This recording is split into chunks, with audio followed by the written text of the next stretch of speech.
vía correo electrónico. Entonces, damos por iniciado el conversatorio del día de hoy. Bienvenida a todas y todos al tercer conversatorio del ciclo Confluir Constituyente, un espacio en donde intentaremos abordar temas relevantes de cara al proceso constituyente que se viene en Chile.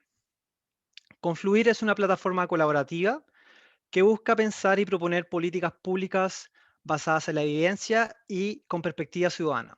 Mi nombre es Sebastián Becker y seré el moderador el día de hoy en el conversatorio que tiene como nombre Reglamento y Participación Ciudadana.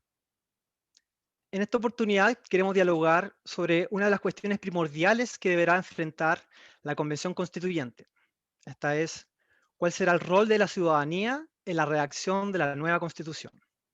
En ese sentido, nos interesa abrir la conversación sobre cuáles van a ser los objetivos, los alcances y en qué forma la participación ciudadana deberá tener en este proceso constituyente.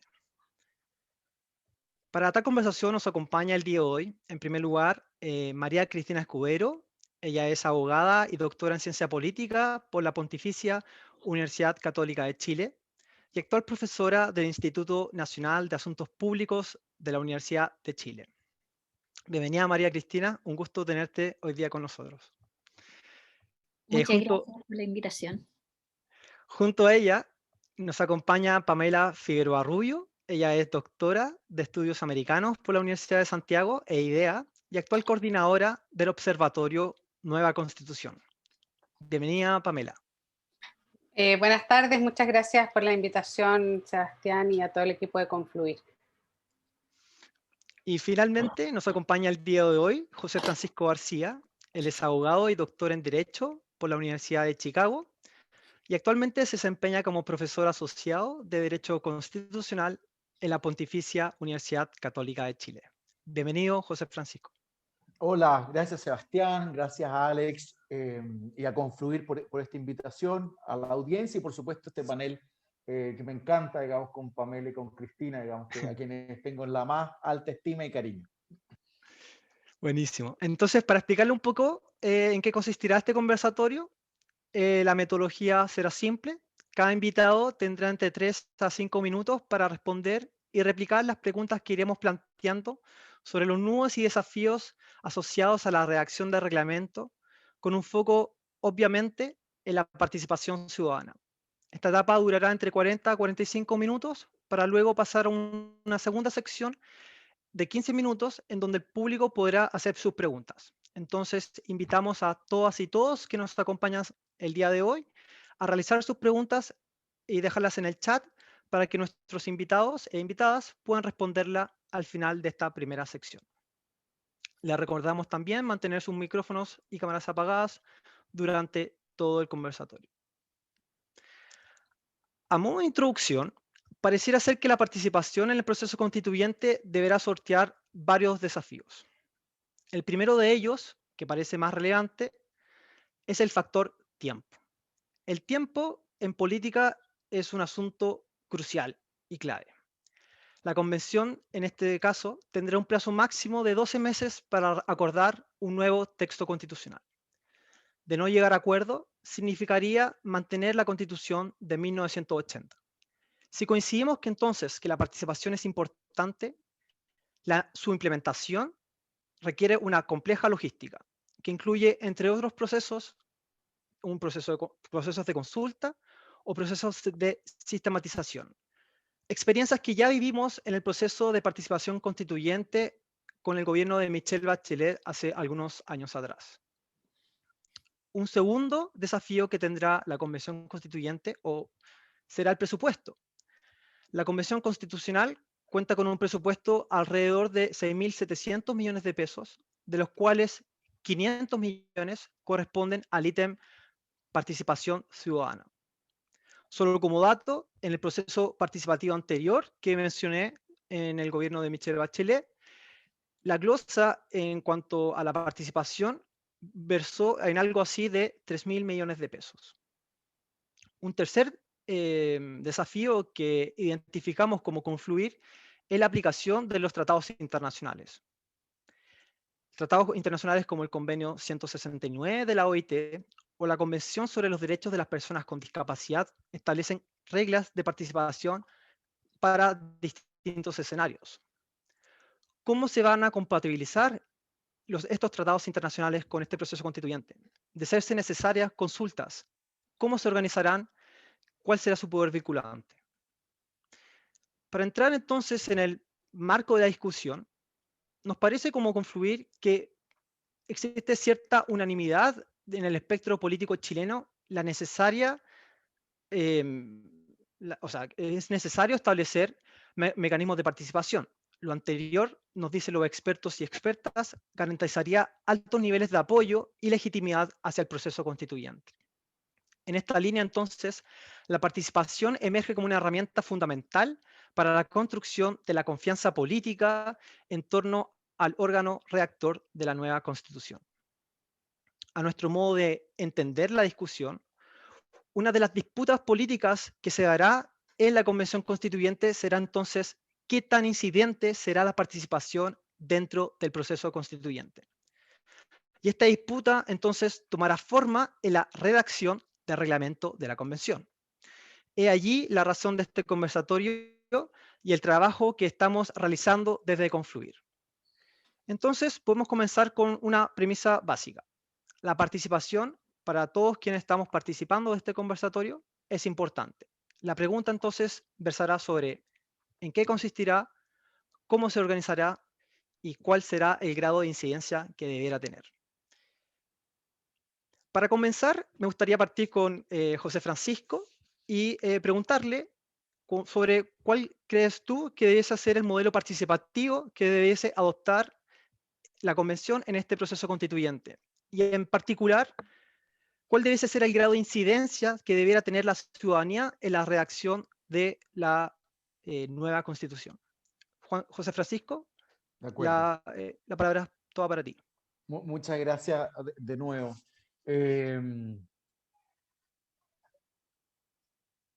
Yo creo que la pregunta me permite, me parece, reflexionar respecto de los aspectos más generales que están vinculados, digamos, ¿no? Y yo sin pretender, digamos, dar argumentos normativos especialmente especiosos o enjundiosos, sí quisiera poner énfasis antes de hacia el final responder la cuestión de la incidencia, de mirar un poco la cuestión normativa, digamos, ¿no? La primera es, ¿por qué es relevante la participación ciudadana ya en el contexto del reglamento? En primer lugar, yo creo que hemos perdido la dimensión de legitimidad que requiere el nuevo pacto social, digamos, ¿no? La Constitución ya no solo como los abogados la conocemos como la ley fundamental en su sentido jurídico, sino aquello que une, reúne o le da cohesión a la fábrica social, digamos, ¿no? A la comunidad política, digamos. Estamos frente a una Constitución, la vigente, que sigue jurídicamente vigente, pero está sociológicamente deslegitimada. Entonces, no podemos perder que uno de los objetivos centrales de la nueva Constitución es darle legitimidad, de nuevo, no al puro texto jurídico, sino al pacto político, digamos, ¿no? a lo que permite la convivencia democrática, digamos, ¿no? Pero junto con eso, tampoco podemos olvidar que la dimensión de participación tiene una dimensión reconstructiva, digamos, ¿no? Estamos en un momento especialmente complejo, polarizado, por lo menos a nivel de las élites, más que en el pueblo, digamos, ¿no? De mucha fragmentación política. Y venimos, obviamente, desde el estallido social, y por lo tanto, la dimensión de participación me parece también es funcional para esta dimensión reconstructiva del pacto político, digamos, ¿no? Una segunda reflexión general tiene que ver con que no estamos solo en este proceso, digamos, ¿no? Quizá aquí ya estoy hablando más como el académico. Bueno, los últimos procesos de reforma o reemplazo constitucional le han metido mucha cabeza a esta dimensión. Ahora, se está haciendo de manera experimental y por lo tanto también tenemos que ir tomando lo que se ha avanzado en ensayo y error en otros procesos recientes, incluido lo que hizo la presidenta Bachelet con los ELA, digamos, ¿no? Recordemos el informe bien favorable sobre esto que hizo la OCDE el 2017, digamos, ¿no? Y se une, digamos, en la última década a procesos constituyentes que están, pero no solamente experimentando o tratando de establecer mecanismos de participación ciudadana en los mecanismos de redacción de la Constitución. Por supuesto, en todo el proceso constituyente, pero en la manera en que se redactan las constituciones, digamos, y después vamos a ir viendo en el camino de la conversación, me imagino, los elementos, los mecanismos específicos. Pero lo que subyace a esto, en el fondo, y esto quiero decir con la visión como comparada, es que por una parte estamos experimentando, pero por otra parte estamos cambiando el paradigma sobre el cual estamos pensando la democracia representativa, ¿no? Y quiero detenerme un segundo en esto. En general hemos estado, digamos, bombardeados por literatura acerca de la crisis de la democracia constitucional, los procesos de erosión constitucional, digamos, ¿no? Y esto muy influido más por la literatura norteamericana. Pero hemos puesto poco énfasis, me parece, en aquellos nuevos paradigmas que se están tratando de construir o de tratar de retomar viejos paradigmas, como el de la democracia deliberativa o lo que la profesora Landemore ha llamado recientemente la democracia abierta, digamos, ¿no? Entonces, ¿cómo ir hacia una democracia representativa 2.0? No volver a ciertos ideales utópicos de democracia directa, sino que ir hacia modelos, en el fondo, donde la manera en que pensamos la representación democrática contiene un componente de participación mucho más intenso, digamos, ¿no? Y ella destaca, por ejemplo, los procesos de Islandia, digamos, ¿no? Como una paradigmática respecto de esto. También destaca otros casos que podemos discutir después, digamos, Francia, en fin, cuestiones, digamos, interesantes. Pero desde el punto de vista del proceso de constituyente, ¿cómo está cambiando el paradigma? Entonces, yo creo que desde el punto de vista de los mecanismos y el diseño de los mecanismos de participación ciudadana en la redacción, y ahí cuánta incidencia tiene en la redacción del texto constitucional, estamos en un momento de clara experimentación y el mundo nos está mirando también, ¿no? Pero por otro lado estamos discutiendo los paradigmas, digamos, ¿no? Teóricos que hay detrás. Y son los primeros pasos, digamos, ¿no? Así que ese segundo punto me gustaría también ponerlo sobre la mesa. Lo tercero tiene que ver con, por supuesto, y en esto voy rápido, digamos, ¿no? Tenemos que ser conscientes de las ventajas y desventajas que esos otros procesos comparados nos enseñan, digamos, ¿no? Hay buenas experiencias, digamos, de diseño de mecanismos participativos en las reacciones de constitución, en la capacidad de darle credibilidad ante la ciudadanía al texto constitucional, la capacidad de incorporar nuevas perspectivas, la capacidad, diría Ginsburg y otros, digamos, de darle estabilidad después y continuidad en el tiempo a las reglas que salgan fruto del proceso constituyente, lo que llamemos la nueva constitución, precisamente ahí donde la vigente es jurídicamente legítima, pero sociológicamente está deslegitimada, digamos, ¿no? Entonces, el proceso participativo tiene, a mi juicio, tiene una serie de ventajas. Y desventajas las voy a ir mencionando después en el camino, digamos, ¿no? Para ir terminando ya en esta larga respuesta. Pero ¿por qué me importa este marco normativo? Porque cuando pensamos en la cuestión de la incidencia, a mí me parece que no es una respuesta tan obvia, sino que es un equilibrio bien virtuoso, difícil de conseguir entre tres principios, digamos, ¿no? Y esto sí quiero ir al corazón de la respuesta. Yo creo que tenemos que equilibrar tres principios, digamos, ¿no? El principio de representación, que está básicamente centrado en la Convención Constitucional.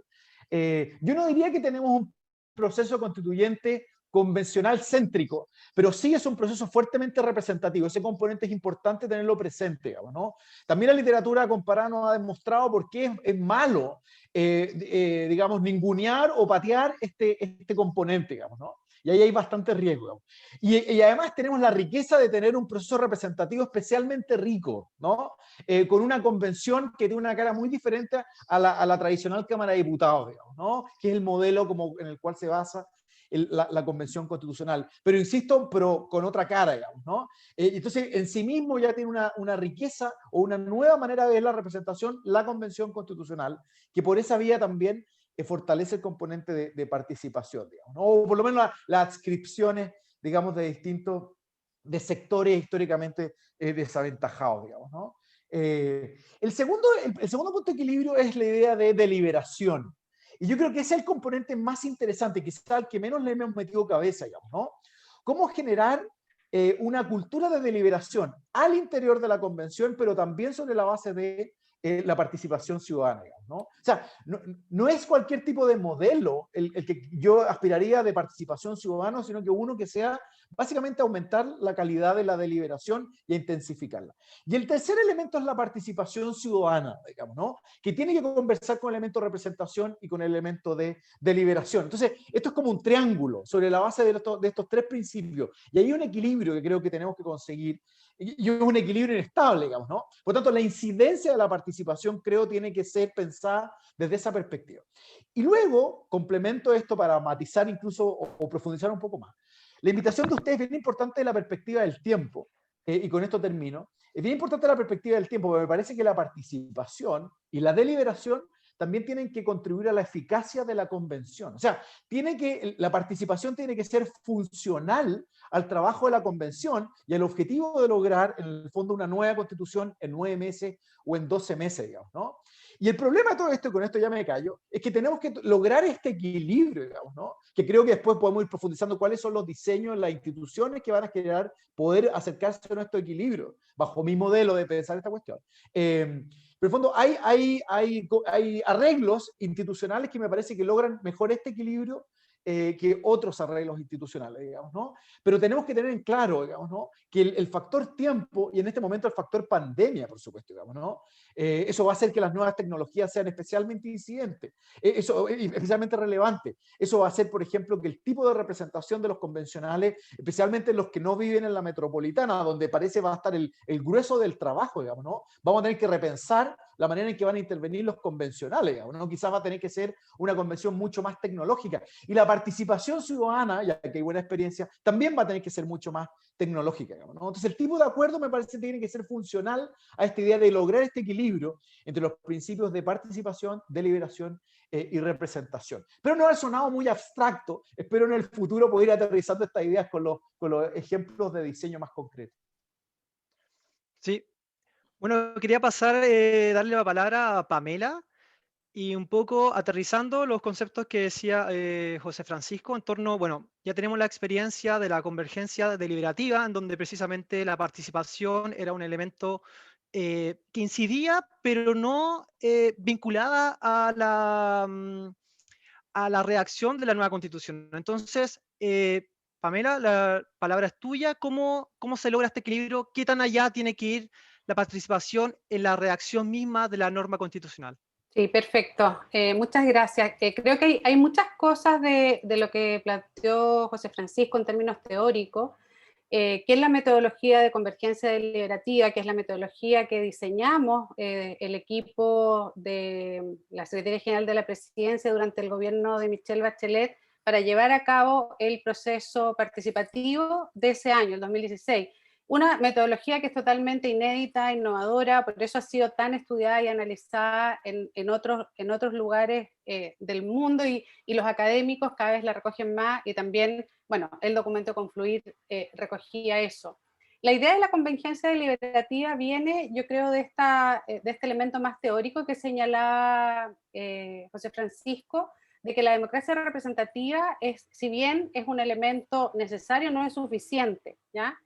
Y bueno, la teorización sobre las dimensiones de la democracia es una teorización que viene ya desde hace bastante tiempo. Yo creo que Jürgen Habermas ya nos había hecho una reflexión bien importante sobre estas tres dimensiones que tiene la democracia, que es la representación, la participación y la deliberación, y que no necesariamente son, o sea, no es que chocan entre sí, sino que colaboran. Pero yo creo que la conceptualización más liberal de la democracia nos hizo como centrarnos en esta idea de que lo más importante era la democracia representativa, ¿ya? También hay que decir que la democracia, aunque uno tiende a pensar que es un sistema político predominante, porque tenemos una mirada muy occidental, la democracia es un fenómeno bastante nuevo. Si uno mira la cantidad de países y de ciudadanos que viven bajo sistema democrático, la democracia en realidad se expandió en la década del 2000, o sea, hace 20 años, ¿ya? Una democracia más inclusiva y eso. Y también nosotros, cuando pensamos en la convergencia deliberativa, también pensamos mucho en la idea de igualdad política de Robert Dahl. Robert Dahl trabajó los principios fundamentales de la democracia, pero él siempre decía que la igualdad política no solamente es la oportunidad de elegir, sino que también de ser elegido. Y eso significa que tiene que haber una plena inclusión, ¿ya?, de las ciudadanas y de los ciudadanos en el debate público. Y que que la igualdad política no solamente es un bien deseable racionalmente, sino que también está muy centrado en las emociones, ¿ya? En las emociones, y creo que eso es importante, eso se ha trabajado mucho. Martha Nussbaum, que también en la Universidad de Chicago, como Cheche, ha trabajado mucho esa idea de cómo las emociones son importantes para construir las instituciones políticas. Entonces la deliberación y la participación permiten eso. Pero una cosa que nosotros nos dimos cuenta con mucha nitidez cuando empezamos a elaborar esa metodología, es que no habían muchas experiencias sistematizadas de procesos participativos constitucionales, de procesos participativos nacionales, y que además teníamos el límite formal de la vinculación, de lo que tú llamas participación vinculante.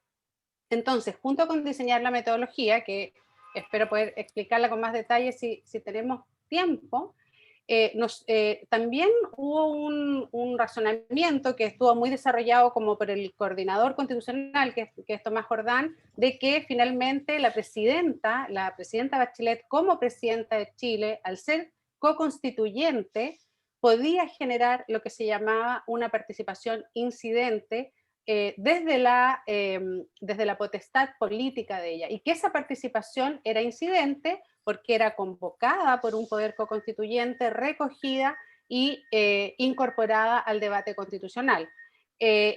Y no se podía dar la participación vinculante porque la normativa no lo permite. O sea, nosotros no tenemos ese tipo de mecanismo, y sin duda un desafío del debate constitucional.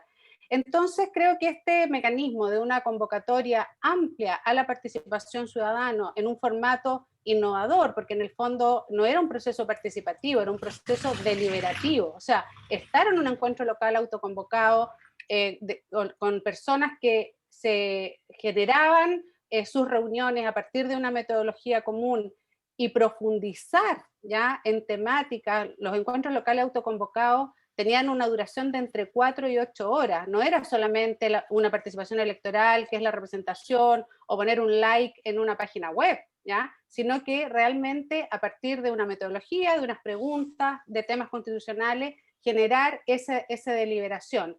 Y esa deliberación, en la metodología se llama convergencia deliberativa, porque iba convergiendo hacia resultados. Porque en general las metodologías de deliberación no convergen a resultados. Y lo que las democracias liberales han hecho es, yo soy politóloga y tengo como esa visión institucional de que lo que hacemos en las democracias liberales es generar instituciones de representación. Y tenemos instituciones hiper sofisticadas, o sea, sistemas electorales de todo tipo, o sea, podemos profundizar mucho de eso.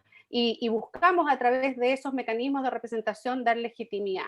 Pero cuando tú tienes este fenómeno que desde el año 2000 en adelante la democracia se expande en el mundo, se expanden las comunicaciones a través de Internet, y las ciudadanas y los ciudadanos tienen una capacidad de acceder a información, eso también se transforma en una necesidad de que la democracia no solamente sea representativa, sino que sea participativa y deliberativa. Entonces, la convergencia deliberativa, creo que el aporte que tiene es generar un mecanismo institucional, normado, regulado, transparente, claro, para que la deliberación pública incida en la discusión política. Y creo que ese es como el principal aporte desde la perspectiva más metodológica y teórica a ese proceso. Nosotros trabajamos con muchos metodólogos, con muchos académicos, y siempre nos llamaba la atención que desde el mundo académico había como un fatalismo, y decían, no, la gente no va a participar, la gente no quiere participar, la gente no participa en nada. Pero cuando trabajamos con los metodólogos que están haciendo participación pública y que tienen experiencia, todos nos decían, la gente se va a volcar a participar. Y los que tuvieron razón fueron los que están en terreno trabajando con la gente, o sea, participaron más de 200.000 personas, el 1,2% de la población. Nunca ha habido un proceso participativo constitucional de esa magnitud en el mundo. Entonces creo que tenemos ese aprendizaje, que no solamente un aprendizaje académico, yo creo que también un aprendizaje social, porque después del estallido social, la gente se autoconvocó, deliberó y buscó la salida institucional que tenemos ahora. Yo creo que esa salida institucional siempre es algo que se ha buscado mucho desde la ciudadanía. hay una académica de la Universidad de Santiago, Katia Araujo, que ha hecho mucho estudio de campo, y una de las principales como conclusiones que ella ha expuesto es que las personas buscan el cambio, pero también quieren tranquilidad. O sea, también quieren que ese cambio sea en un proceso que sea democrático, que sea participativo y que sea institucional. Y eso yo creo que estamos en ese momento, y creo que la élite política, que sabemos que en Chile está muy distanciada de la realidad, o sea, yo creo que en Chile no hay polarización de la élite, pero la gran mayoría de la población quiere cambios democráticos y quiere cambios profundos en democracia.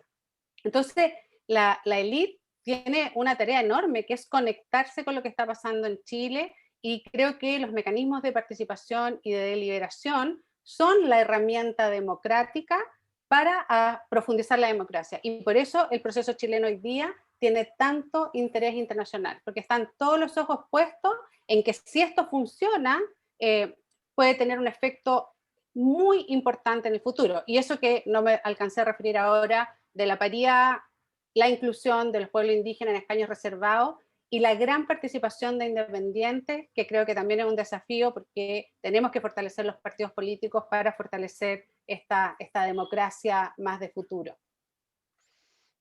Sí, como conduciendo un poco la conversación, me gustaría preguntarle a María Cristina, como fusionando la segunda pregunta que teníamos planeada. Yo le leí un paper en donde precisamente los ELA, ella estudió los ELA y extrajo que la gente quería incidir, quería en el fondo, ella lo habla como ir en contra del discurso hegemónico de los partidos políticos. ¿Cómo se logra eso? ¿Cómo se logra esa sustancia que pudiste estudiar cuando hiciste el estudio de los ELAs? María Cristina. Sí, hola. A ver, primero no concluí que querían ir en contra del discurso hegemónico de los partidos políticos. Lo que yo me refería era que esa incidencia era, o sea, si uno abría canales de participación en un proceso constituyente o en cualquier proceso de toma de decisiones políticos, había que estar dispuesto a escuchar, y que esos canales de participación afectaran el proceso de toma de decisiones, es decir, que no fueran, no fueran por cumplir así un checklist, hicimos participación y en los procesos de representación siguen en forma paralela sin escuchar lo que se ha dicho en la ciudadanía. ¿Ah? Y esto es importante porque la participación en su ejercicio es más parecido a un músculo que a otra cosa. O sea, los procesos de participación se van fortaleciendo a lo largo del tiempo. O sea, con los ELA, la ciudadanía aprendió a que podía sentarse a deliberar y llegar a acuerdo con personas que no necesariamente pensaban lo mismo y tenían que llenar ¿verdad? Quizás lo más difícil de esa deliberación era la parte final, cuando había que llegar a los acuerdos y los disensos y tratar de enviar algo a los canales pertinentes. ¿Ya? Y una parte importante de ese proceso es que la ciudadanía primero aprenda, o sea, se dé cuenta que existe pluralidad y que lo que uno piensa no es la mayoría. Es decir, y que no hay enemigos en esto. Esa es la virtud de la pluralidad. Uno puede sentarse, discutir desde distintos puntos de vista y entender los puntos de vista del otro y deliberar, como decía José Francisco, en una posición en que se comprendan o quepamos todos y todas. ¿Ya? Y el proceso participativo de Loela tuvo esa virtud, en que se juntaron familiares, se juntaron amigos, porque los ELA en particular no fueron muy políticos, ¿verdad? Entonces se juntaron personas afines en lo social, ¿verdad? Pero no necesariamente afines en su pensamiento de cómo debía ser una constitución. Quizás además fue la primera vez que conversaron sobre los principios y valores, los derechos, las instituciones que debía tener la institución. Y eso nos trajo como enseñanza, yo creo, en la práctica para este ejercicio, que la deliberación y la participación es posible en un proceso constituyente. ¿Ah? Ahora, hay que tomarlo ahora en el contexto y con el realismo que eso significa en la actualidad. Y aquí voy a ir como en el, aterrizando en qué minuto de ese proceso constituyente nos encontramos ahora, porque las elecciones, si todo anda bien y la pandemia lo permite, ¿verdad? Son el 10 y el 11, y la convención estaría en funcionamiento en mayo, entonces después de la calificación de las elecciones. Esto implica que ya no tenemos tiempo de hacer ELAs en el estricto sentido de cómo estaban pensando los ELAs, antes de antes de la discusión que se produce en la Asamblea Constituyente o en la Convención. No ese tipo de ELA, por lo menos, ¿verdad? Porque la sistematización es fue muy largo. Esa sistematización duró un año, ¿ya? Nos demoramos un año en tener resultados, todos los resultados, ¿ya? Porque el otro aprendizaje es que cuando la gente participa, entonces no podemos hacer una muestra de esa participación, ¿verdad? Tenemos que leer o escuchar todo lo que se ha participado, ¿ya? Y entonces no estaríamos en condiciones de hacer ese tipo de procesos, pero sí probablemente algo similar y, o sea, en menor escala, ¿verdad? Y aquí voy como a la pregunta precisa que me habían dicho al principio, de pensar y reflexionar, es que en la convención, y dada la realidad de los tiempos, debiera establecer un periodo de participación en la cual se convoque a la ciudadanía a deliberar en torno a ciertos temas, pero como yo lo veo más viable es que esto se haga en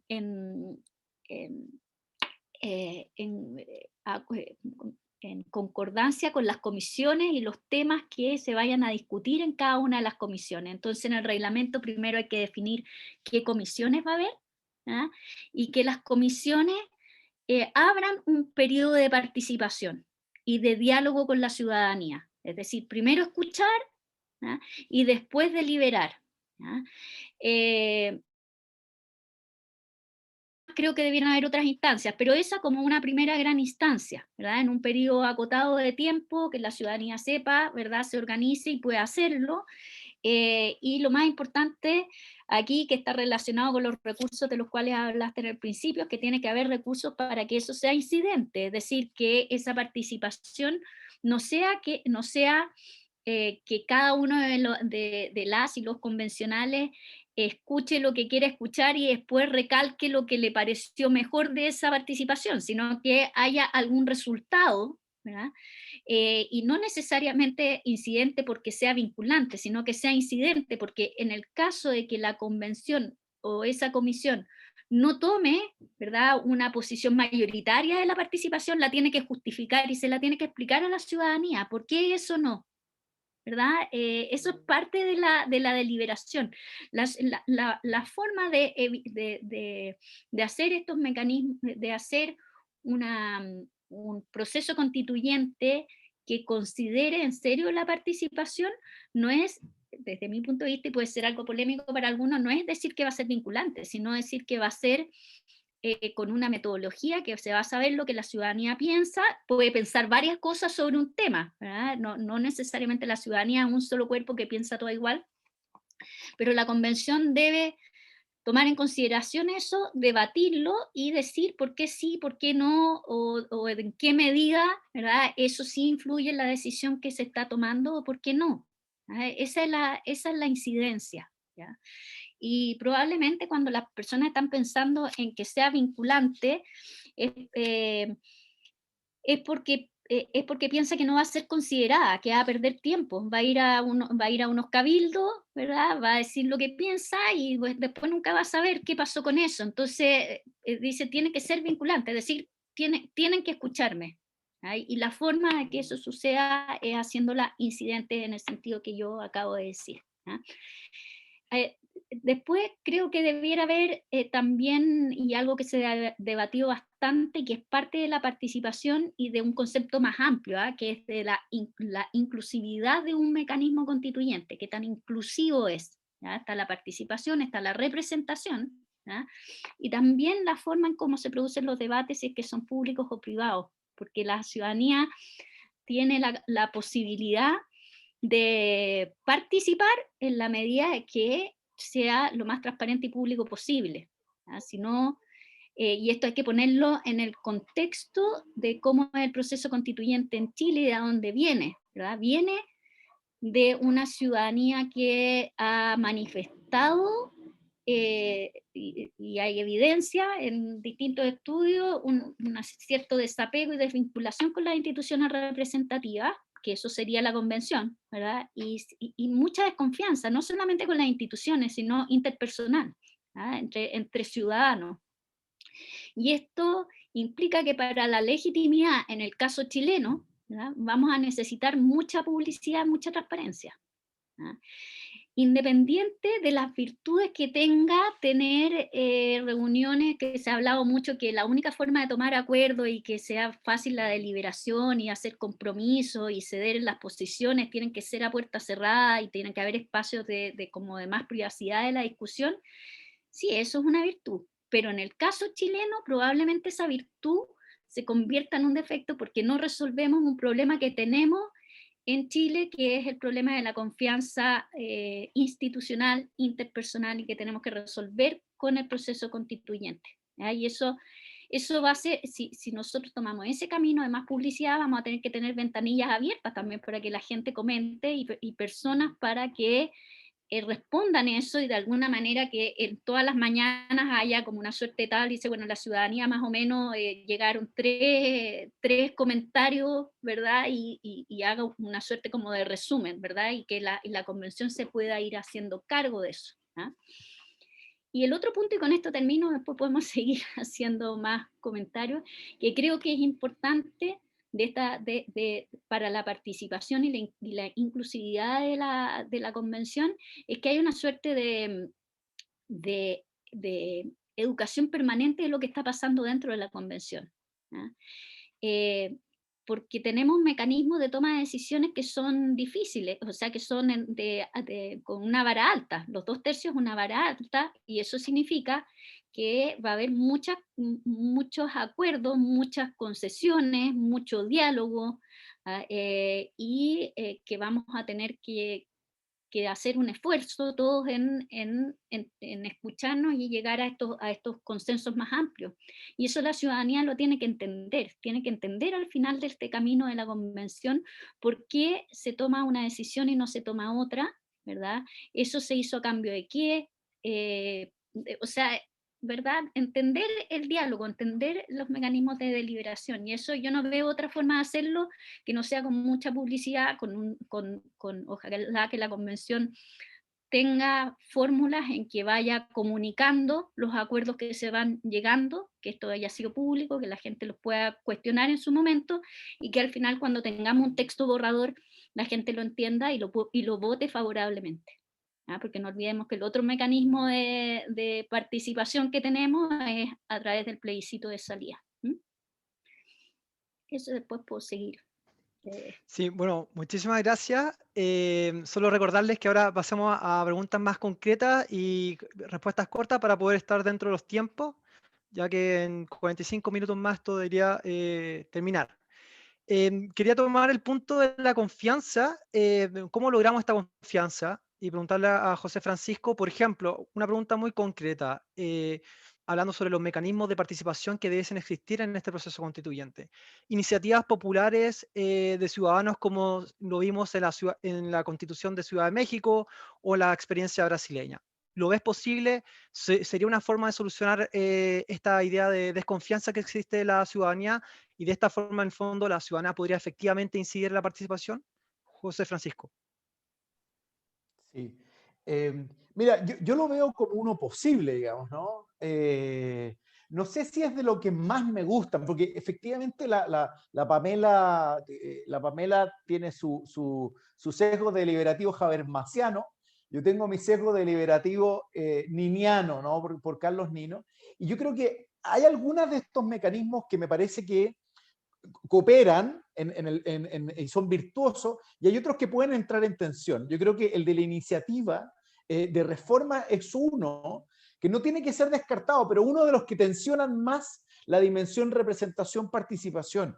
A mí al revés, me gusta más la participación, por así decirlo, yo privilegiaría aquellos mecanismos que potencian la dimensión deliberativa de la participación ciudadana. Por ejemplo, lo que ustedes también han propuesto, las conferencias temáticas, por ejemplo, ¿no? Y la lógica la lógica que decía la Cristina, digamos, ¿no? Asociadas a las comisiones temáticas, tener quizás incluso mini públicos, digamos, ¿no? Ustedes lo plantean, mini públicos para deliberar, para co-deliberar, digamos, en sesiones con los miembros de una comisión específica, cuando se piensa en derechos. Y aquí hay cuestiones muy concretas, esto suena muy teórico, pero en el fondo, cuando uno piensa, por ejemplo, los servicios públicos, el acceso a servicios públicos básicos, realmente uno querría tener un pool amplio, digamos, ¿no? De ciudadanos que puedan decir, oiga, yo cuando voy al consultorio tengo los siguientes problemas. Cuando yo, un tipo de caso que uno escuchaba en el proceso constituyente de la presidenta Bachelet, cuando yo voy al consultorio, digamos, no tengo idea, en Temuco, tengo problemas en el acceso por el tipo de lenguaje, o lo que pasa, por ejemplo, con los haitianos, que me acuerdo que en ese minuto era un gran ejemplo, digamos, ¿no? ¿Cuál es el tipo del fondo de lengua con el cual me reciben en los consultorios, por ejemplo, digamos, ¿no? O en el nivel educativo. Entonces, son cuestiones muy, muy prácticas, digamos, y esta es la gracia, me parece, de los mecanismos deliberativos. En la incorporación de los ciudadanos, permiten agregar ciertas dimensiones o perspectivas a cuestiones que de lo contrario parecen muy teóricas, digamos, ¿no? Vamos a garantizar el acceso igualitario, no discriminatorio y universal a las prestaciones de salud. Claro, pero que quizás haya que pensar un poquitito mejor las condiciones de ese acceso. Claro, a lo mejor va a estar regulado en la ley, pero a lo mejor hay que poner alguna dimensión extra, digamos, ¿no? Y esa dimensión extra puede ser que en un mandato al Estado o al legislador, en una frase, puede ser un verbo, quizás fue agregado por esta participación, digamos, ¿no? Por ejemplo, se ha estudiado que en la Constitución, que no fue ratificada, en Islandia, digamos, ¿no? De la Constitución propuesta, un 10% vino de estas 3.600, digamos, interacciones que se presentaron, digamos, en el proceso, en el crowdsource que ahí hubo, digamos, ¿no? Que se mandaban estas propuestas. Bueno, ese tipo de fondo, de incorporar esa perspectiva puede ser interesante, digamos, ¿no? Pero yo creo que para contestar directamente, y con esto termino, en la dimensión, yo potenciaría los mecanismos deliberativos, digamos, ¿no? Por ejemplo, con las asambleas ciudadanas pueden ser a gran escala, o los mini públicos para las comisiones temáticas, como decía la Cristina. Yo creo que ahí además la incidencia se maximiza.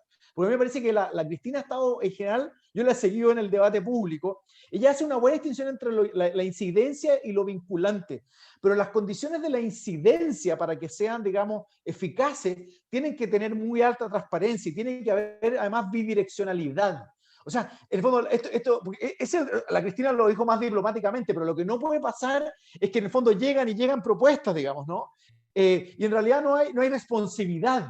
No hay ninguna, no va de vuelta la pelota a la ciudadanía. Oye, nosotros consideramos esto, nosotros nos pareció esto, digamos. Claro, en Islandia quizá a baja escala se logró hacer y aquí hay que ver la manera en que se puede hacer esto, pero no puede ser unidireccional el proceso de participación, incluso en estas fases deliberativas. Y lo otro que considero importante, digamos, ¿no?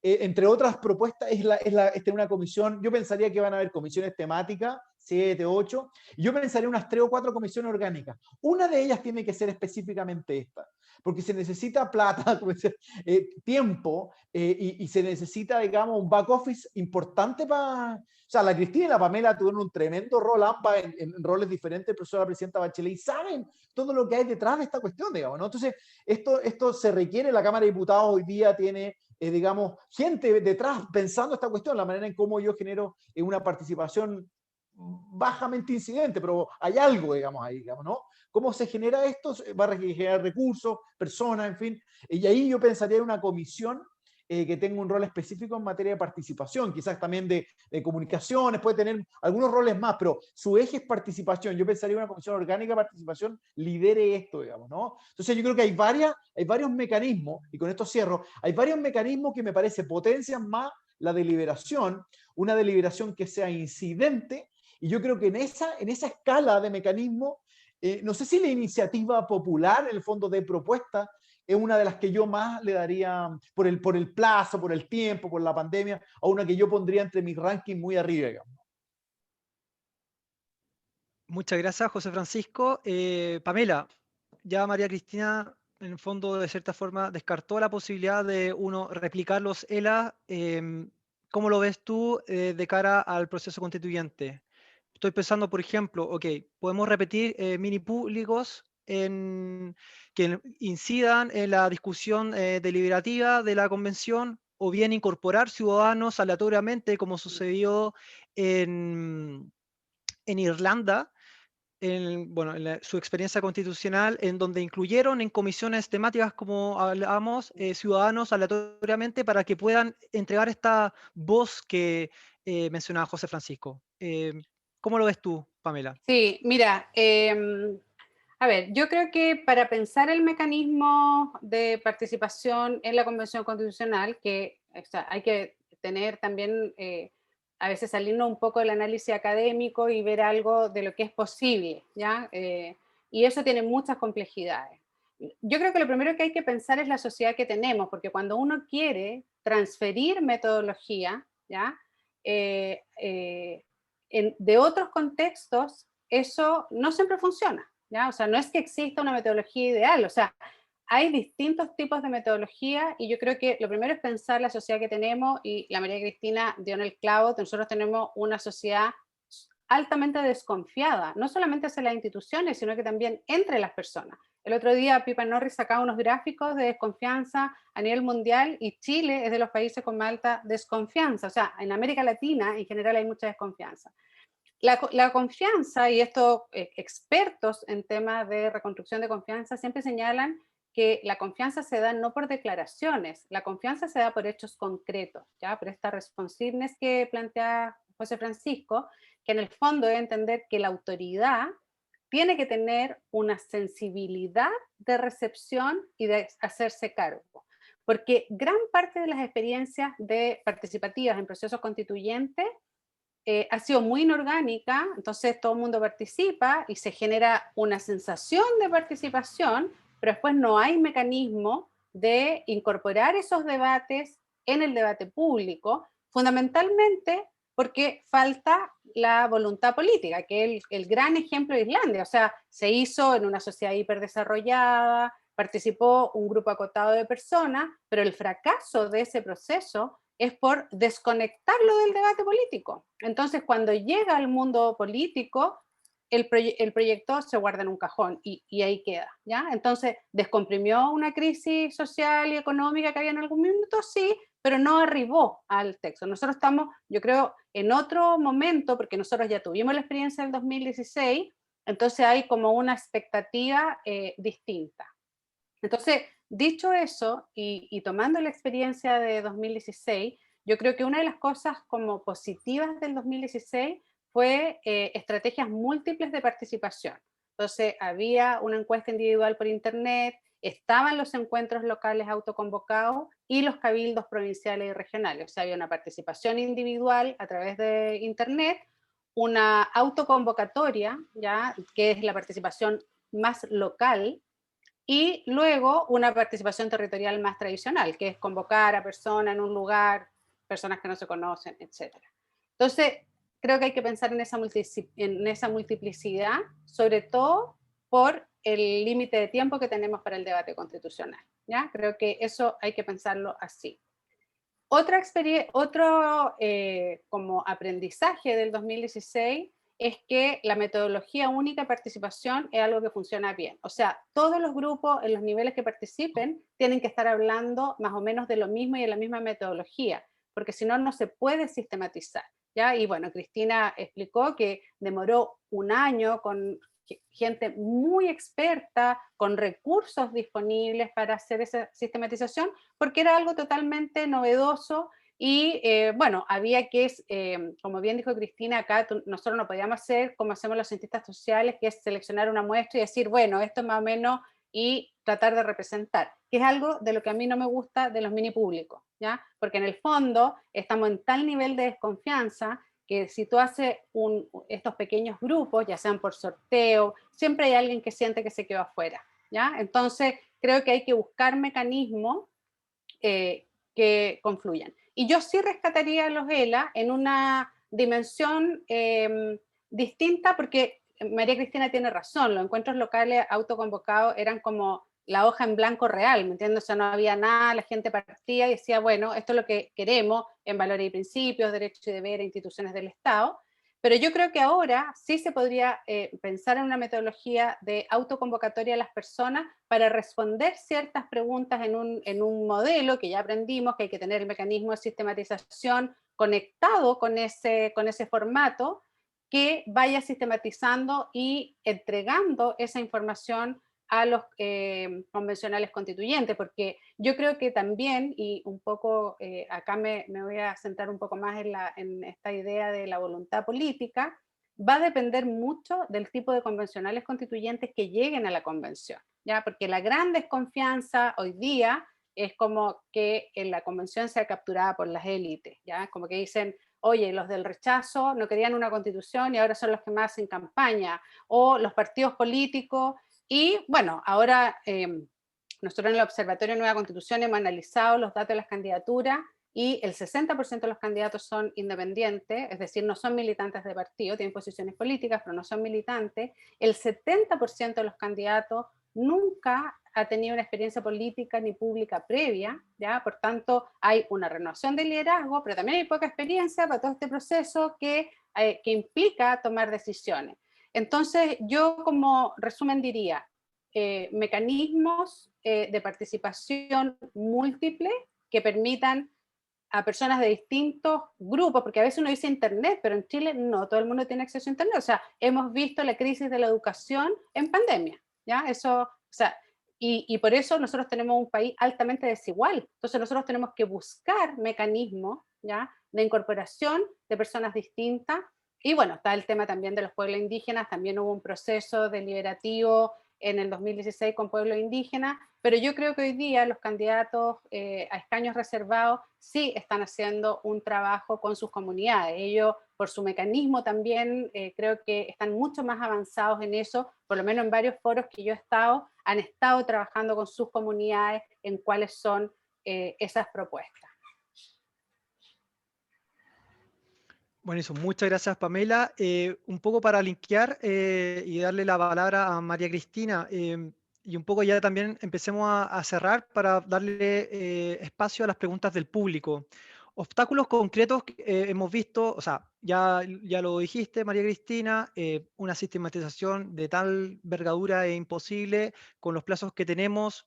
¿Qué otros obstáculos ves para que pueda materializarse una participación que pueda finalmente solucionar esta crisis de confianza que en el fondo es transversal dentro de esta discusión? Que para eso, en el fondo, estamos teniendo esta discusión, para solucionar la confianza, o sea, la desconfianza que existe en las instituciones a través de la participación. ¿Cuáles ves tú que son los obstáculos concretos de cara al proceso constituyente, María Cristina? A ver, yo creo que antes de ir a como obstáculos materiales específicos, yo creo que hay un obstáculo que ojalá sea superado rápidamente, sin el cual no pasa nada, ¿ah? Que haya una voluntad política de los convencionales de acordar mecanismos de participación, ¿ya? Yo, claro, aquí hay un sesgo de selección en este grupo que estamos conversando acá porque queremos que suceda y vemos que es de la mayor relevancia, pero no todos piensan así, ¿ya? Y el acuerdo para tener estos mecanismos de participación tiene que pasar también por los 2/3 de acuerdo de la convención, y por lo tanto ese es el mayor obstáculo, entender que el proceso mismo es tan importante como el contenido de la nueva constitución. ¿Ah? O sea, podemos tener el mejor contenido al final del proceso, pero si el proceso no se valía, no se legitima, no es inclusivo, no resuelve este problema como esencial que tenemos como comunidad política en la sociedad, entonces vamos a estar en el mismo problema al final del camino. ¿Ah? entonces ese yo veo que es como el mayor obstáculo, ¿verdad? Y estamos a tiempo para hacer propuestas, ¿verdad?, que tengan sentido en todos los actores políticos, independientes, etcétera, que vayan a tomar esa decisión. O sea, es un acuerdo, este es un acuerdo importante, no es un acuerdo marginal de la convención. ¿Ah? Y bueno, después tenemos, creo que ahí hay que poner el máximo del capital intelectual y de experiencia que se pueda en el momento que esa decisión se tome para ver los mecanismos que son más adecuados, ¿ya? Porque el siguiente obstáculo es hacerse cargo de lo que tenemos, ¿ya? Como decía Pamela, ¿verdad? O sea, puede haber mecanismos súper buenos en otras experiencias, pero tenemos esta sociedad con una convención que tiene ciertos mecanismos para tomar las decisiones, que va a necesitar tiempo, y el tiempo es limitado. Ahora se habla mucho, un año es poco, pero yo no encuentro que sea tan poco. ¿Ya? Hay convenciones hay procesos constituyentes que han sido más cortos, ¿ya? O sea, la colombiana tuvo 6 meses, ¿no? Entonces, ¿verdad? Eso va a depender mucho también de los mecanismos internos que tenga la convención para ir propiciando la deliberación, como decía José Francisco, ¿verdad? Eso también va a tener que ser una preocupación de la convención. Y entonces tenemos primero el acuerdo, ¿verdad?, para tener participación, y después resolver cosas específicas, ¿verdad? ¿Quiénes pueden participar? ¿Ya? ¿Cómo vamos a seleccionar a esas personas? Porque otra cosa que ojalá no nos pase es que la convención se vea desbordada por la participación. O sea, ojalá mucha gente y se involucre, ¿verdad? Pero lo que no le puede pasar a la convención, y para eso también tiene que haber voluntad política, es que sea desbordada por la participación. No estoy diciendo que haya que ponerle así ya, participan 1000 y no participan más, sino lo que estoy diciendo es que si decidimos tener la participación, entonces tenemos que poner los recursos materiales y humanos a disposición de la convención para que esa participación sea exitosa. ¿Ah? Y nunca perder de vista, otra característica que creo que hay que tener presente, que la participación tiene que ir de la mano con la representación, no ir en forma paralela. ¿Ya? Entonces hay que ver los tiempos que la convención se va a dar para ir cerrando cada una de sus etapas, ¿ya? Y engarzar la participación en esas etapas que se vaya poniendo la convención, ¿ya? Porque de otra manera estaríamos sacrificando o la representación o la participación y las vamos a hacer competir. Y esa no es la idea es que se complementen, ¿no? Eso. Vamos a la última sección, así que respuestas cortísimas para darle tiempo a los asistentes del día de hoy a que hagan su propia pregunta. Muy corto a José Francisco. ¿Te parece poco el tiempo? La otra vez escuchaba que la decisión es el final de la deliberación. ¿Te parece un año poco tiempo? ¿Cómo debiese tomarse esta decisión de instalar mecanismos de participación? 2/3 del Pleno, por una comisión específica de participación, como lo sugería, o sea, como, no lo sugería Sergio Verdugo, pero en el fondo Sergio Verdugo decía, debe haber una comisión especial de participación. Debiese ser esa comisión quien debiese tomar las decisiones de cómo instalar la participación, o debiese ser el Pleno en una deliberación mucho más amplia. ¿Qué piensas, José Francisco? Sí, no, lo que pasa es que, o sea, hemos visto muchos mecanismos, digamos, yo estoy de acuerdo en general con lo que han dicho la Pamela y Cristina, de pensar bien cuáles mecanismos vamos a utilizar de acuerdo a nuestro contexto, digamos, ¿no? Y yo en eso estoy bastante de acuerdo, digamos. Yo creo que una de las instituciones, porque en el fondo vamos a tener mecanismos y vamos a tener orgánica para desarrollar esta cuestión, y comparto plenamente la dimensión política. Aquí hay una economía política salvaje, la negociación de la participación, los mecanismos de participación va a ser parte de la macro negociación del reglamento. Entonces, eso ya en sí mismo, esto va a ser un componente de esa negociación, que va a ser durísima. Entonces, eso me lleva a lo del tiempo. No sé si es tan largo o tan corto, porque va a depender demasiado de las primeras negociaciones, cuánto se entrampa el debate del reglamento, digamos, ¿no? Aquí yo veo hay muchos corazones, digamos, divididos respecto a este proceso, digamos, ¿no? Entonces, pero dicho eso, van a haber varios mecanismos, multimecanismos. Estoy de acuerdo con la estrategia, digamos, de Pamela, la metodología, que sean las mismas preguntas. Yo creo que la deliberación se maximiza cuando se ponen a grupos de personas a pensar. Me parecía que ese era uno de los puntos del ELA. Verdad que tuvo algunas discusiones metodológicas, etcétera, pero a lo mejor era mucho, pero en fondo, pocas preguntas examinadas largamente, esa es una buena salida, digamos, ¿no? Eso maximiza deliberación y yo creo que eso es factible, digamos, ¿no? Pero tiene que haber una comisión que piense esta cuestión tempranamente. Y tempranamente que ponga una agenda muy clara. Estos son los mecanismos que nosotros creemos que tenemos que tener. Esta es la agenda. La participación ha incluido un plebiscito de entrada, va a haber un plebiscito de salida, tiene una adscripción representativa a esta convención especialmente rica, digamos, ¿no? Vamos a tener mecanismos además, vamos a poder tomar, porque esto es como que los ELA de la presidenta Bachelet se fueron a la basura. Ahí hay muchísimos insumos que tomar, están plenamente útiles. Nadie puede decir que aquí hay como se han desfasado. Yo creo que ahí hay muchos diagnósticos, están claros prioridades, digamos, ¿no? Y cualitativamente, digamos, no hay una regla sobre el derecho a la educación, hay muchas interpretaciones del derecho a la educación, si potencia el elemento, digamos, potenciar el estado preferente en lo público o la libertad de enseñanza para los particulares subvencionados. Esos son los debates normativos. Se dijo todo eso, como decía la Cristina, se dijo todo eso, pero todo eso está ahí, digamos, ¿no? Es rico, digamos, hay mucho contenido, entonces ahí ya hay un mecanismo. A mí me hubiera encantado que el presidente Piñera hubiera él avanzado con el proceso constituyente de la presidenta Bachelet, se hubiera hecho un pacto intergubernamental, lo llamamos en su minuto con el profesor Zapata, digamos, ¿no? Y haber hecho como una prolongación de los ELA. Está bien, a lo mejor ya no se hizo, en fin, pero está el informe que hizo la Cristina, digamos, ¿no? El comité de sistematización, el informe final del Consejo Ciudadano Observadores, está la propuesta de la presidenta Bachelet, que en buena parte recogió esta cuestión. O sea, hay mecanismos también para reducir digamos, las complejidades en esta cuestión, pero tiene que haber una comisión que esté a cargo de esta cuestión, con técnicos encima, modelando las agendas tempranas y que haya temprana claridad. Ahora, eso sí tiene, como dice Cristina, tiene que ser aprobado por el Pleno, digamos, ¿no? Tiene que haber un acuerdo, digamos, en el Pleno, donde se acuerda estos mecanismos, esta agenda. Y termino con esto.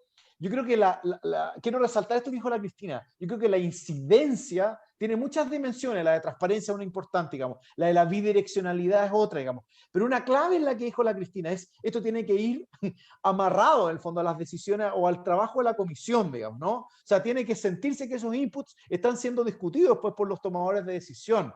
Y que vaya en paralelo significa que de repente se van a arrumar, no sé, varias carpetas o van a entrar, o en un PC, digamos, en un PC, digamos, en el PC de la convención, van a quedar muy lindas propuestas presentadas y después, chuta, el tiempo nos alcanzó, no pudimos presentar, digamos, no, tiene que estar vinculadas a procesos. Entonces, por eso la idea de los mini públicos puede ser, u otras comisiones, que en las comisiones temáticas puedan haber deliberaciones ciudadanas conjuntas, digamos, ¿no? Pueden ser buenos mecanismos, ¿no?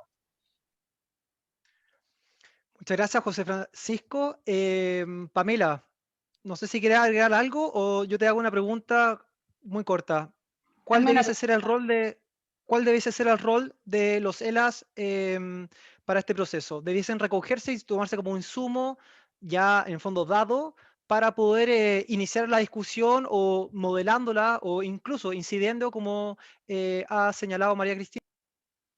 Sí, bueno, la Convención Constitucional va a definir eso, pero sí creo y coincido con lo que dijo María Cristina y José Francisco, de que lo que se sistematizó de los encuentros locales autoconvocados es un material muy rico en términos de propuesta. O sea, de hecho, si uno ve, a mí siempre me ha llamado mucho la atención que quienes hicieron campañas políticas y eso no tomaran esos documentos, porque toda la agenda del 2018 al 2019, o sea, desde la Revolución Feminista hasta el estallido social, estaba en la sistematización de los encuentros locales autoconvocados, ¿ya? La demanda por justicia social, por inclusión, por equidad de género, por respeto al medio ambiente, por inclusión de los pueblos indígenas, por una convención constitucional o asamblea constituyente, todos esos temas están, así que yo creo que es un material que está ahí y creo que mucha gente los está leyendo, los está tomando, los está revisando,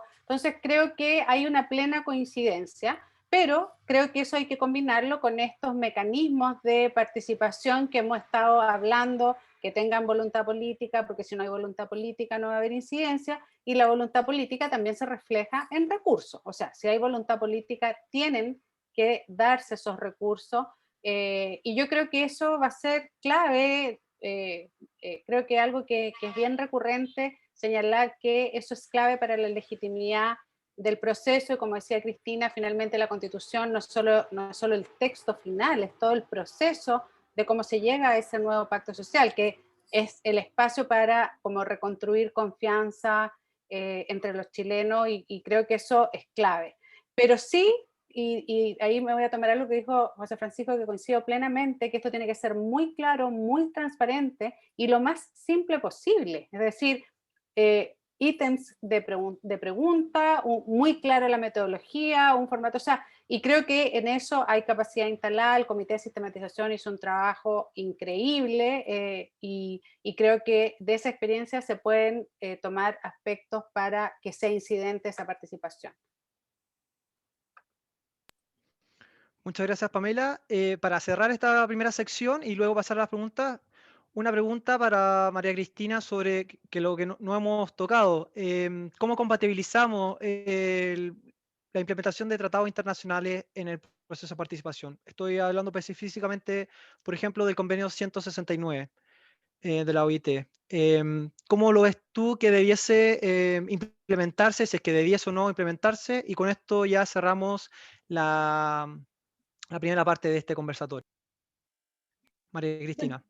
Sí, bueno, uno no puede escapar a los tratados internacionales que ha firmado como país, ¿verdad? Creo que un paso importante se dio con los cupos, con los cupos de los pueblos originarios, ¿verdad? Bueno, y esta, o sea, así como esta es una oportunidad de participación ciudadana, esta es una oportunidad también para hacer una integración real en el proceso de toma de decisiones con una deuda histórica que tenemos. Esto es una, yo voy a ser sincera, no conozco en detalle los mecanismos que establece el convenio 169 y si habría que hacer además una consulta. Yo tengo entendido que si están integrados en el proceso de toma de decisiones eso no sería necesario, pero no estoy segura, así que no me atrevo a afirmarlo categóricamente. De todas maneras, o sea, hay que honrar el acuerdo, digamos, sea que yo esté en la razón de lo que estoy diciendo o no, ¿verdad? Porque ese no es mi tema específico de conocimiento. No sé si Pamela o José Francisco saben más en detalle cómo se combina ese tratado con la convención. Sí, José Francisco. No, yo creo que para complejizar la cuestión, yo creo que este es un debate todavía abierto. Es un debate abierto porque es cierto que el convenio 169 está pensado para legislación y acto administrativo, digamos, ¿no?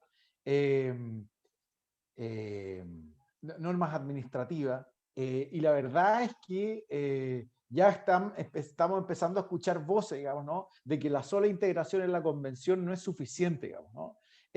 Por lo tanto, es verdad que es complejo. Yo tendría una interpretación, en el fondo, sistemática respecto de la norma. Creo que el artículo 7 del tratado, no sé si el 6 del tratado y el 6 y el 7 del reglamento, en este minuto no lo tengo en la cabeza, pero creo que el 6 y el 7 respectivamente del tratado y el reglamento que lo implementa en nuestro sistema jurídico, que en el fondo está pensado a nivel legal, digamos, y decisiones generales, digamos, administrativas. Y claro, las voces más conservadoras dicen que el proceso constituyente no tiene esa entidad, pero yo creo que es plenamente que el proceso, en el fondo de interpretación sistemática, sí estaba cumpliendo con esos estándares. Pero yo creo que no todos están de acuerdo con esa interpretación. Y yo creo que la convención va a tener que tomar una decisión sobre esta cuestión, digamos, ¿no? Y buscar la manera de que esto sea, la interpretación que tenemos sea común, digamos, ¿no? Y después no tengamos un bochorno, digamos. Yo en general estoy tranquilo, pero no creo que este sea un tema zanjado, digamos, ¿no? Para nada. para nada. Bueno, sí, creo que es un tema complejo, pero sí me gustaría señalar que yo creo que los pueblos indígenas han ido haciendo una conversación hace bastante tiempo sobre este tema. O sea, yo creo que si hacemos una inclusión de los pueblos indígenas, la inclusión tiene que ser también de escuchar desde la perspectiva de los pueblos, cómo ellos lo ven. Y si uno lee como a los principales intelectuales, como Salvador Millaleo, Fernando Pairicán, la Vera Figueroa Huencho, entre varios, ellos han visto con muy buenos ojos los escaños reservados para pueblos indígenas, con toda la crítica que hubo en cómo fue el debate parlamentario, que fue muy difícil, costó mucho más incorporar a los pueblos indígenas que la paridad y que los independientes. Y me parece que hay una confianza en que este proceso sea en el fondo la incorporación de la voz de los pueblos indígenas mediante los escaños reservados, porque finalmente, bueno, el convenio 169 en general se refiere a materias que afectan a los pueblos, y como la Constitución afecta muchos otros ámbitos, yo creo que va a haber un debate ahí de cómo se ve en el tema constitucional y sobre todo cómo se ve después, como en la legislación que va a venir después de la nueva Constitución. Entonces creo que ahí hay una conversación a la que tenemos que estar atentos y como creo que con una disposición muy abierta a entender que en este proceso la inclusión de los pueblos indígenas tiene que ser real y concreta. Muchas gracias, Pamela. Ya estamos cerrando, estamos pasados en 15 minutos, entonces, reflexión final sobre esto. No sé si se quieren referir a algo en especial, pero en un minuto, por favor, si quieres cerrar tú, María Cristina, primero. Bueno, primero voy a agradecer la invitación, ¿verdad? Fue muy interesante el debate con Pamela y con José Francisco. Hace tiempo que no estábamos juntos en una mesa de discusión. Y quisiera rescatar, ¿verdad? Algo que ya hemos dicho acá, que el proceso no solamente tiene que ser representativo, tiene que ser participativo por el problema que estamos tratando de resolver como sociedad. La inequidad no solamente es material, también es de acceso a los procesos de toma de decisiones. Entonces, este es el más importante que vamos a tener, espero que en mucho tiempo, y sería lamentable que no nos hiciéramos cargo, ¿verdad?, a través de los mecanismos de participación adecuados en la convención para que resolvamos ese problema en particular, para que nos entendamos de esa manera. Y bueno, y si bien vamos a tener que innovar, hay experiencia internacional para mirar con detención qué es lo que resulta y qué no es lo que resulta. No es que lo vayamos a trasplantar, ¿verdad? Pero ya sabemos el tema de que las asambleas constituyentes se desbordan con la participación, que hay que prepararse para eso. Ya sabemos que algo de lo que no hablamos, sabemos que cuando la participación no es incidente, un resultado probable es la manipulación de la participación, por lo tanto tenemos que tener cuidado con eso, y que tiene que tener una metodología que tiene que ser formal, y que va a ser un debate bien importante al iniciar el trabajo de la convención. Creo que también hay bastante voluntad en las universidades para poner al servicio de la convención las investigaciones que se tienen a mano, y que sería bueno poder adelantar algo de esto antes que la convención inicie. Y también de centros de estudio, no solamente universidades. Perdón. Sí, no. José Francisco. No, yo querría terminar con un solo como mensaje, más bien para mis amigos conservadores, digamos, ¿no? Yo creo que una de las cuestiones, como la manera en que nosotros pensemos la participación ciudadana en la convención, en lógica de democracia deliberativa, como la hemos venido discutiendo acá, digamos, creo que compartimos más o menos los tres la misma, una visión muy similar, es la proyección de esta cultura en la nueva constitución, en las prácticas que puede generar, en las instituciones, digamos, que puede generar, digamos, ¿no? Y no es un problema de si vamos a ir a una mayor democracia directa o una democracia participativa. Yo creo que en el debate público ahora, sobre todo pensando en los debates de Plaza Italia, Plaza Dignidad, la violencia, los viernes, etcétera, una de las cuestiones que además el rector Peña, digamos, ha puesto sobre la mesa con mucha fuerza, yo creo como del lado del pensamiento conservador en nuestro país, esta idea de la anomia, ¿no? Un país al margen de la ley, sin reglas, digamos, ¿no? Y claro, si uno va a tener una constitución como con un entramado de reglas y no es capaz de ver la dimensión de legitimidad, de reconstrucción que hemos hablado ahora, y ojo, y no pone, y en el fondo no sigue avanzando en la idea de generar instituciones que sean, que generen este mayor, digamos, que hagan propia a los ciudadanos su constitución, sus reglas y sus instituciones, y que no sea visto como el Congreso a lo lejos, el Palacio de Tribunales a lo lejos, sino que como hay, no se llama acá en Chile a los jurados, digamos, ¿no? Que es como un típico modelo como de participación aleatoria, digamos, los ciudadanos, mecanismos de participación, digamos, ¿no? Los deberes que tengan los ciudadanos. Va a ser muy difícil que, por así decirlo, la cultura constitucional se traspase al día a día, a la vida cotidiana de los ciudadanos y sientan propia el no saltarse un semáforo, en que en el fondo la violencia, digamos, tomarse espacios públicos es algo que violenta la democracia, por ejemplo, ¿no? O sea, por eso hay un continuo, digamos, ¿no? Entonces, los que están preocupados de la anomia, que yo lo veo atendible, es una cuestión especialmente relevante, tienen que entender la dimensión que hay en juego con estas instituciones, digamos, ¿no? En el fondo, el Estado de Derecho hay que llevarlo al piso, digamos, hay que poner la pelota en el piso con el Estado de Derecho. Esto no puede ser un concepto abstracto en el aire, ¿no? Y eso es importante, y la participación ciudadana y la manera en que la participación ciudadana esté reflejada en instituciones, en la nueva Constitución, me parece, va a acercar mucho a la ciudadanía a las reglas, digamos, ¿no? Y eso querría transmitirse, digamos, a mis amigos conservadores que están, o sea, me parece que es una manera de repensar la cuestión conservadoramente, la cuestión de la participación, digamos, ¿no? Y lo importante que se hagan, en fondo, los ciudadanos se tomen y encarnen estas instituciones. Lo contrario es una cuestión como de abogados, digamos, ¿no? Algo muy abstracto. El excepcionalismo chileno de respeto a las instituciones. Y hoy día estamos, insisto, citando a Peña, estamos con el problema de la anomia, digamos, ¿no? Ese es un desafío de este proceso también. Muchas gracias, José Francisco. Pamela, tienes el Bueno, gusto de cerrar. de ¿Cuáles cerrar. son las palabras finales de esto? Bueno, primero quiero agradecer y felicitar la iniciativa de Confluir. Creo que están haciendo un trabajo muy importante, muy interesante de hacer estos conversatorios, de escribir documentos, y eso creo que muestra como el aporte que distintos centros de estudio, universidades, instituciones pueden hacer. Yo eso lo conecto también con que creo que de verdad estamos viviendo un momento histórico único, ¿ya? Y eso tenemos que ser muy conscientes, porque eso es una oportunidad y también es una responsabilidad finalmente. Yo creo que Chile está cerrando un ciclo político, económico y social, y estamos empezando uno nuevo. Y ese ciclo nuevo creo que viene cargado de mucha esperanza, porque me parece que tener esta conversación, por ejemplo, al principio decíamos, hace unos años, todo lo que estudiamos estos temas, como que veíamos casi imposible en el escenario chileno un cambio constitucional democrático, participativo, con paridad con pueblos indígenas, con independientes, pensando en los mecanismos de participación, y creo que eso es tremendamente esperanzador, ¿ya? Yo creo que ese puede ser como el momento en que a través de este proceso, que es muy inclusivo, que siendo en una crisis social y política importante y en el contexto de pandemia, creo que prima la voluntad democrática, y eso está muy nítido desde la sociedad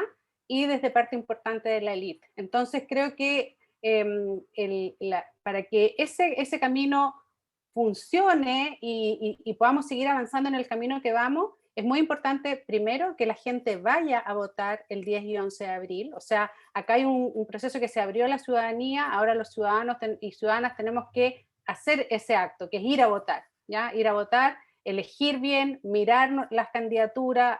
Más que nunca tenemos una multiplicidad de candidatos sobre los cuales elegir, y ir avanzando en este proceso que va a tomar su tiempo, que va a ser de ajuste, pero yo creo que estamos en un momento de mucha esperanza de un cambio hacia una sociedad que sin duda va a ser mejor que lo que estamos viviendo hoy día. Muchísimas gracias, Pamela. Con esto damos por finalizado este tercer conversatorio de Confluir. Quiero agradecer especialmente a Joaquín Fuenzalía y a Alex Olivares que están detrás. Esto es un trabajo colectivo desde Confluir para poder entregar insumos a la discusión constitucional. Esto es precisamente deliberación y esperamos en el fondo seguir más adelante desde Confluir inyectando nuevas ideas al proceso constituyente. Les quiero agradecer personalmente a José Francisco, Pamela y María Cristina por su tiempo, por su disposición a conversar con nosotros y por entregar insumos que van a ser sumamente relevantes de cara al proceso constituyente y a cómo en el fondo finalmente decidir cuál va a ser la participación, cuál va a ser la incidencia que deberá tener la ciudadanía en este proceso constituyente. Un millón de gracias, muchas gracias a todas y todos que asistieron el día de hoy y espero que haya una cuarta oportunidad de conversar estos temas.